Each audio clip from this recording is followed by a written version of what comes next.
Hi folks, this is Vince with Ads Gaming Addiction, and today we're going to review Elementos. This game is for 2 players, ages 7 and up, and the average play time is about 15 minutes. As far as the components are concerned, this is the box, and then whenever you're done with the game, you can just flip this over, put the pieces inside, you flip this like so. There's a little latch that you can just, well, latch shut, and then this slides right in here.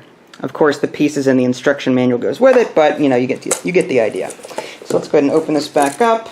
White on this side, black on this side. Got it. Alright, here's a look at the manual. Not very big. This is all there is. There's no back to it.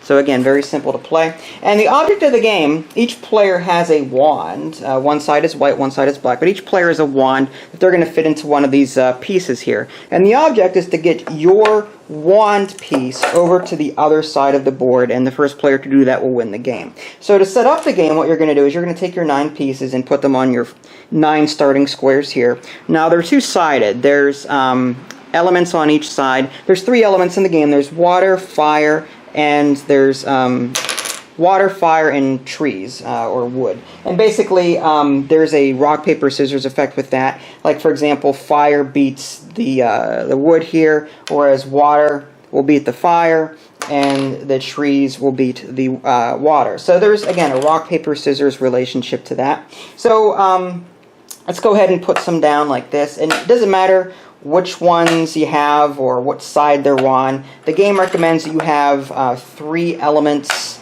of each type. So I'm going to try and do 3 trees, 3 water, 3 fire if I can. Okay, that works. And then I'm going to go ahead and put my little marker here in the very center like so. And black is going to do the same thing. He's going to set something up like this. Let's do that. Again, I'm just sort of just picking at random here. There we go. Actually, let's do this. Okay. So on a player's turn, what they're going to do is they're going to do one of 3 things. They can move a piece either forward or diagonally, except for this piece, which I'll get to in a minute. There's a special rule about a piece that has this the player marker on it.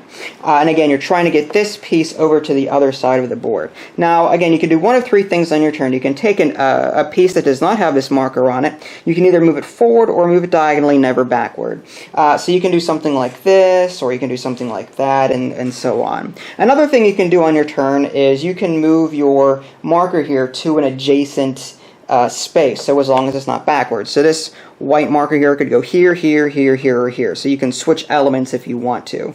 The piece with the marker on it is considered safe. You cannot take with that piece, nor can you be taken with that piece. And the other thing that you can do on your turn is flip one to the other side. Now the manual does say that you can look at the other side before you decide to flip, although if you want a greater challenge, the manual says that you can not have the ability to look at the other side, so you sort of have to memorize what's on the other side of each piece as you flip them. So that's basically the gist of the game. So for example, white might decide to say, okay, he's got 2 fire here and 1 water, so let's see if we can get maybe this water up this way to try and take out these fires. And this guy realizes, okay, maybe I'm in a little bit of trouble here. Let's see what's on the reverse side of this. Okay, this is a tree. Tree beats water, so I'm going to go ahead and flip this. It's my turn. And then white decides to go. White says, well, this may be a problem. If I move here, or if I move here, then he's going to take me on the next turn. And whenever you take a piece, by the way, it just simply replaces it, and the other one, this one is, the taken piece is removed from the game. So now white might decide, all right, let's go ahead and move this up.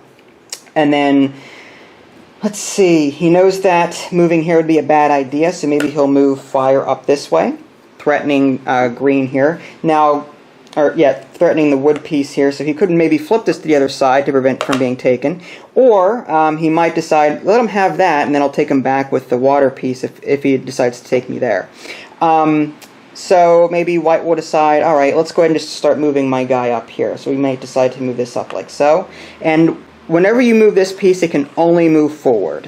Whatever piece has the marker on it, it can only move forward. It cannot move diagonally forward or sideways or anything like that. It has to move forward only.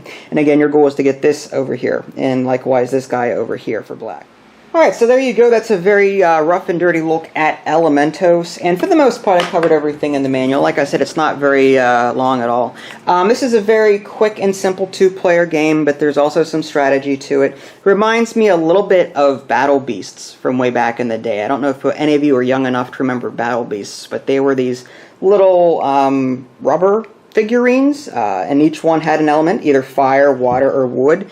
And, you know, again, they had the same type of relationship where water takes fire, and basically you got bases and you could battle with these things. And the same thing here, sort of like chess meets Battle Beasts, in the sense that, you know, the Battle Beast part of it comes with the elements, and then the chess part comes with trying to figure out, you know, what move your opponent is going to make next, and then try and counter that by either flipping or by moving, at the same time trying to get this piece over to the other end of the board. So there's some strategy, there's there's a lot of different things that players can do. So as a casual strategy game, I could easily recommend this particular game to players of all ages. Like an 8-year-old could play it, all the way up to, you know, even senior citizens that, you know, prefer to play cards or something. They could play this with their grandkids. I don't see why this would be that difficult for them. As long as they remember the rock, paper, scissors relationship, I think they'll be fine. So there you go, a quick look at Elementos.